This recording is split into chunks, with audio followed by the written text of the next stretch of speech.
السلام عليكم.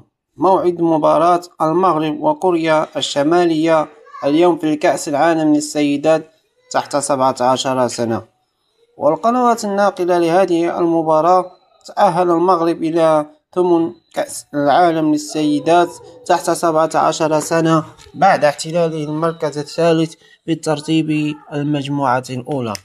وتأهلت كوريا الشمالية إلى الثمن النهائي بعد احتلالها المركز الأول في الترتيب المجموع الثاني.